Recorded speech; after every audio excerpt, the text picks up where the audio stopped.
আচ্ছা, কারা কারা আমার মতো আছো যে সকালবেলা ঘুম থেকে উঠেই জানলার পাশে বসে থাকাটা ম্যান্ডেটারি?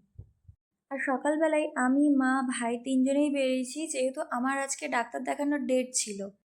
ডাক্তারখানায় এসে ভাই তো কন্টিনিউ আমাকে আর মাকে বলেই যাচ্ছে যে তোরা সকালবেলা এত তাড়াতাড়ি ঘুম থেকে তুলে আমাকে কেন এখানে নিয়ে আসলি। তারপর বাড়িতে চলে এসেছি, আর ফেরার সময় বাজার থেকে একটা বড় বাতাবি লেবু নিয়ে এসেছি। আর এসে আমি সেটা নিয়ে কাজে লেগেও পড়েছি, মানে ছাড়াতে বসে গেছি, ছাড়াতে ছাড়াতে নিজে একটু খেয়েও নিচ্ছি। তবে একা তো খেলে হবে না, আমি যেহেতু ভালো মেতে সবাইকে দিয়েই খাই। তবে মাকে দেওয়ার পর মা বললো ভালো লাগেনি, কি আর করার।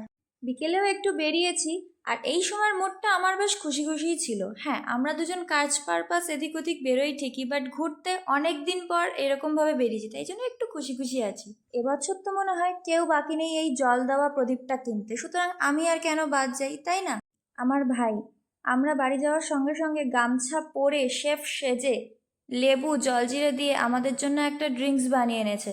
তো সেটাই এখন আমরা চিয়ার্স করে খাই। আমি গেলাম, তোমরা ভিডিওটা দেখো আর লাইক সাবস্ক্রাইব অবশ্যই করে দিও। বাই।